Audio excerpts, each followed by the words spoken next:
Welcome to our channel, ladies and gentlemen.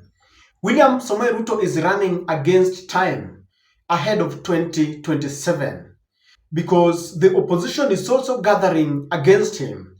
And the opposition has declared that their main agenda is Ruto must go. They have declared that whatever it takes, they are going to work day and night.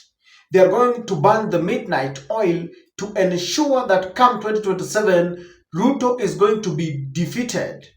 Ruto is going to be humiliated.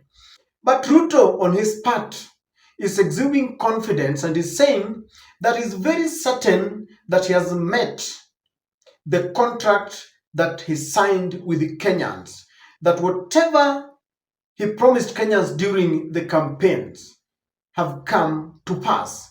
And he says that by 2027, Kenyans will look at his scorecard, and William Ruto says that he's confident they will give him a second chance.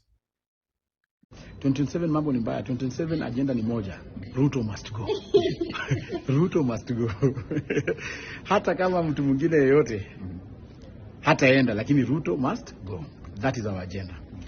And our presidential candidate is Ruto must go. Mimi ninajua ya kwamba nimepatiwa kazi na wananchi wa taifa la Kenya. Na hiyo kazi nimepatiwa, najua mtihani ni 2027. Na hiyo mtihani ya 2027 sipangi kuanguka hiyo mtihani. Hiyo mtihani ya 2027 mimi najua vile nitapita hiyo mtihani. Kwa sababu mlianiambia nirekebishe kilimo. Na hiyo kilimo nimerekebisha. Chai inalipa beta, kahawa inalipa beta, fertilizer nimeteremsha chini, maziwa inalipa beta. Sio ndio mtihani? Muliniambia niunganishe stima. In 5 years tutakuwa tumeunganisha 1.2 million people. So wale wanaongea mambo mingi wajitayarishe kwa hii mtihani. Wasiongee tu hivi. They must have a plan, and that plan must be better than mine. Lakini kama ni kuongea tu hii kelele, watazama asubuhi na mapema. So now, ladies and gentlemen, one of the reasons why William Ruto believes that Kenyans are going to give him a second chance is because they are in this handshake with Raila Odinga. And William Ruto believes that the support base of Raila Odinga is going to vote for him come 2027. In fact, that is the reason why William Ruto is giving a lot of goodies to Nyanza. That is why whenever he goes to Nyanza, his people will tell Luo Nyanza that you've never had the Minister of Finance in this region since independence, but now I have given you. Anyang' Nyong'o on his part is saying that even though we are being given some ministerial positions, there are dark forces and secret plans to sell our land within the sugar belts. And Nyong'o says this is tantamount to daylight robbery and economic sabotage. But William Ruto expects that whatever he has given the Luo Nyanza is sufficient enough to persuade them and convince them that he is the man to be given a second chance. Some of his allies have told us that they believe that Raila Odinga will step down, will not contest, and that they will support William Samoei Ruto. Tukamwambia Raila, ngoja kidogo, sisi tukaanzisha URP na Oburu na Ruto, tukazunguka, tukaingia Jubilee, tukaingia UDA, lakini sasa waanzilishi wote wa ODM sisi tunarudi pamoja. Garissa, Wajir, Mandera, Isiolo, Marsabit, Narok, ile viti za chini kuanzia governor, sisi tutamenyana, mutamenyana. Lakini sanduku ya rais, unanisikia? Sanduku ya rais inshallah 2027 tunataka ikuwe Ruto, mwingine apate zero. But it is not going to be very easy, ladies and gentlemen. Raila is blowing hot and cold. At some point he says he's not going to contest. At another, he says ODM will sponsor a presidential candidate. And with this, it leaves William Ruto in dilemma. He doesn't know what to expect from the ODM because the truth is he has fallen out with the mountain that catapulted him to power. And as things are, he doesn't know exactly what to do. Sisi tunajua wakati ile ya kampeni ikifika, hiyo wote wanaume wajitokeza. Sio lazima Raila simame. Raila vile vile anaweza kukaa nyumbani. Umesema Raila ni mzee sana. Sio unasema Raila ni mzee sana. Ni baba aendelee asiendelee. Akae nyumbani. Akae nyumbani. Asanteni sana. Mungu awabariki. Wakati uchaguzi ukifika, ODM itakuwa kwa kiwanja. Sio ndio itakuwa kwa kiwanja. Sasa mkifanya uchaguzi wa chama, nataka iwe urafiki.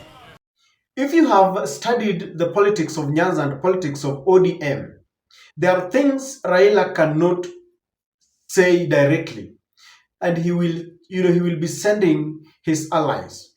Now, people can talk. People like Junet, people like Atandi. But if you want to know what Raila thinks, please listen to Oburu, the brother to Raila.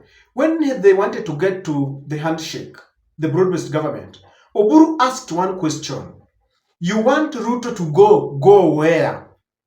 After he goes, what happens? And Oburu opined that comparing Gachagua to William Ruto, they better remain with William Samoei Ruto.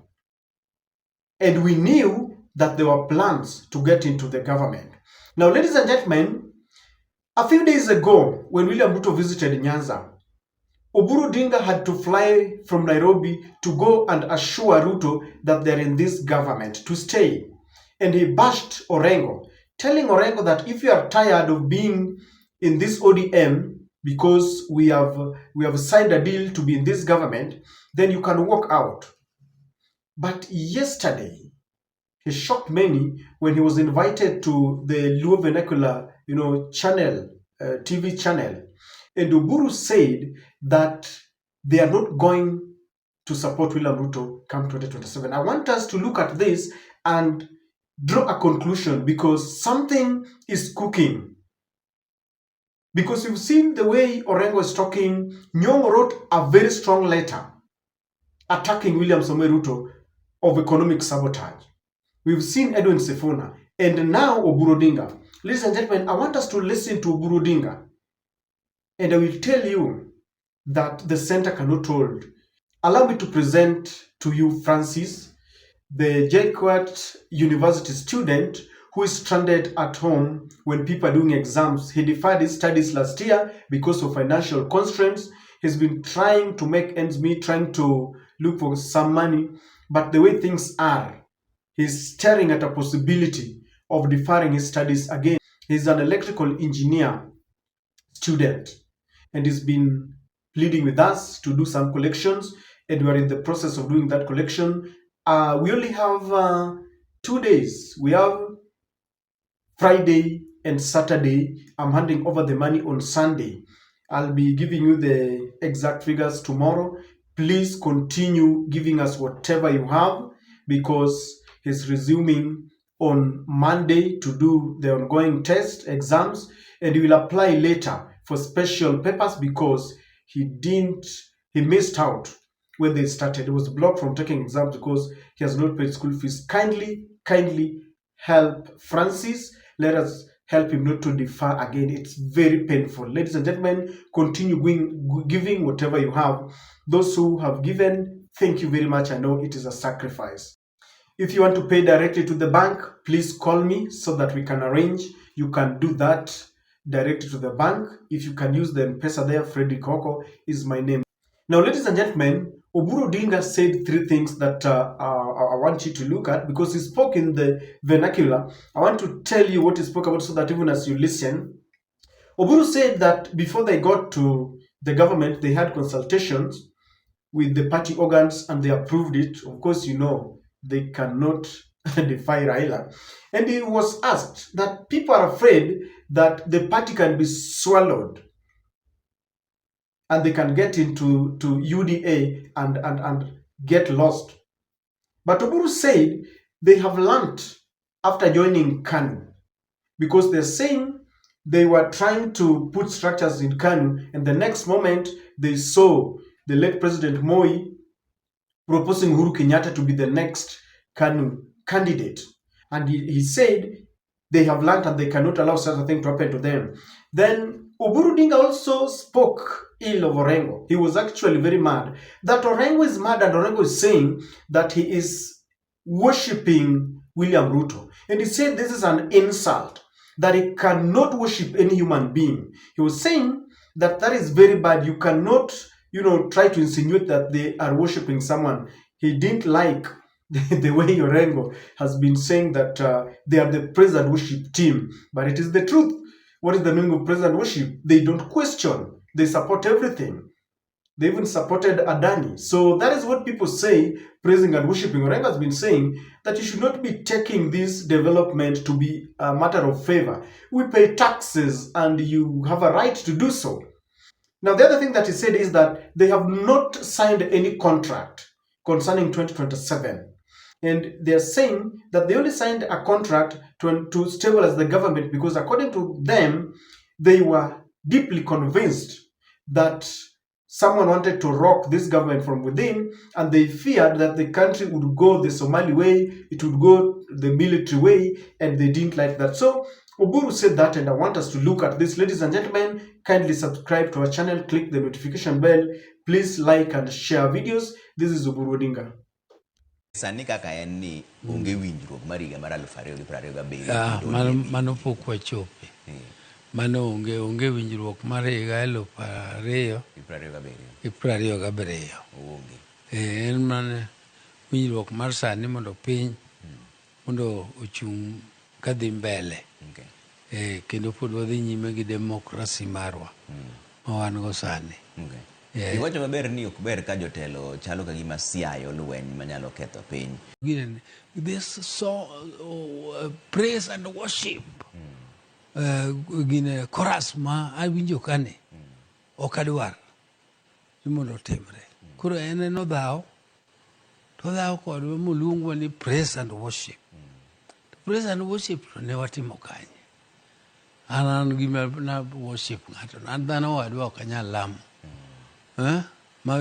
By luongo ne praise and worship en ochala ayany moro ma jotelo konego bare gi weche machalo magayany e kindgi to moloyo e kinde gine. Taito mar ariyo koro odhaw ni ji nyaka struggle against sirikal. If it is true, ladies and gentlemen, that the ODM can decide not to support William Ruto in 2027, William Ruto is gone, I can assure you. Because in his mind, William Ruto knows very well he has fallen out with the Mount Kenya fraternity. And now he must compensate for that support base. And he believes that Raila will hand over that support base to him. In this video, I want us to look at Raila's options and what it means to, or what they mean to William Samoei Ruto. Number one, Raila can decide to join the opposition after 2026 because they are saying they have not signed a deal that will go beyond 2026. If Raila decides to join the opposition, he will do two things. Raila can decide to be a kingmaker. You remember the Kibaki Tosha thing. Raila can decide to say Matiang'i Tosha, because I'm looking at that vector within that opposition where there is Martha, Natembeya, Eugene, Kalonzo, Matiang'i, all of those, JB Muturi, Linturi, and all those. If you look at the formation, I have a feeling that they might give Kalonzo and Matiang'i that mantle. So Raila has the number one option of ditching William Ruto and he gets to the opposition. If he goes to the opposition, he can do two things. He will be a kingmaker. Kalonzo Tosha, and that will be it. Matiang'i Tosha, that will be it, because the country will be in a frenzy mood. Number two, he can also say, niko na risasi moja. niko na risasi moja imebaki, and therefore mnipatie, I'll be a one-term president. As to whether they can accept that, I don't know. I still understand that even Uhuru Kenyatta is still trying to lure Raila Amolo Odinga back. I'm told even Rigathi Gachagua would accept that call.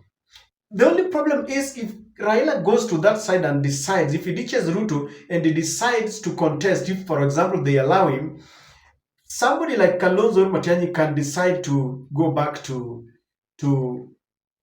William Ruto. Because in politics, one action will result into another consequence. So those are the two options that Raila has. He can either say someone tosha, and if he does that, that will be the end of William Samoei Ruto, or he says if they all decide to back him up and say sawa, kulingana na miaka yako tunakupatia one term. I don't know. That can be debated. I don't know. That is the number one option that he has. Number two, Raila can decide to run on his own with the hope that he will deny the winner 50+1. Because if William Ruto contests, the opposition organizes themselves and they contest, then Raila also has his support base. There are people, by the way, who still believes in Raila. Trust me. Kama Ruto anatufanya hivyo na kuna watu bado wanampenda. So we might have, a 3-horse race or a 2-horse race and a donkey. And I know William Ruto will still try to sponsor some people here and there so that the winner does not get the 50+1. If Raila goes with that mentality and he succeeds, then do you know what will happen? There will be a rerun. And a rerun always, according to the constitution, the first 2 candidates will go into that rerun. So what will Raila do? He gets into what we call a pre-election pact, an MOU, because William Ruto will now be looking for his support base. If it is Matiang'i on the other side, will be looking for his support base, and he tells them, I've got 1 million or 2 or 3.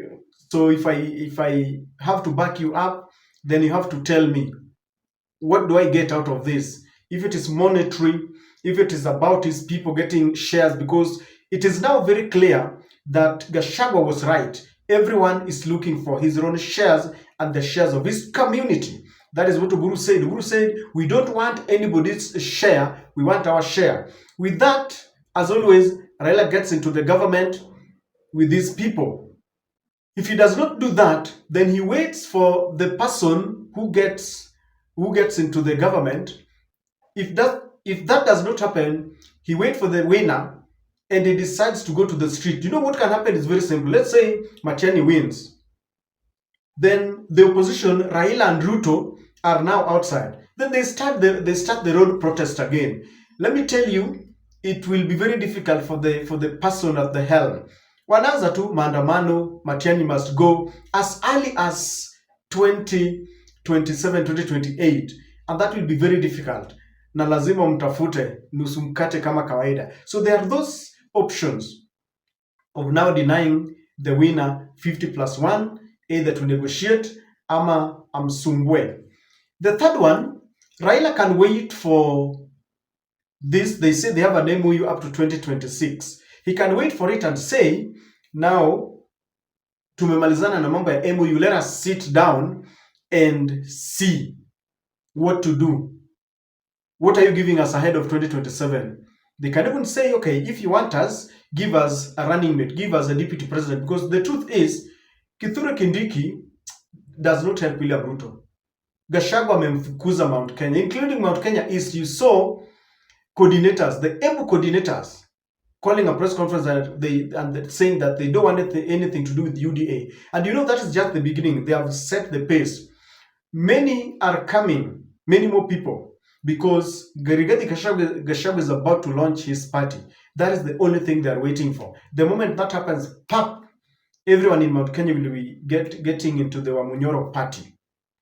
So Kithure Kindiki is someone who can be sacked anytime. Even Mudavadi told them that if you are playing and joking around, you don't want to support the government, we will take the deputy, the second in command. The people of Mount Kenya told him, chukua, kwani chukua hatutaki. So Kithure Kindiki has failed to do what William Ruto told him. William Ruto thought that the people, he would divide that mountain so that some follow him and others follow Rigathi. But Rigathi has taken over.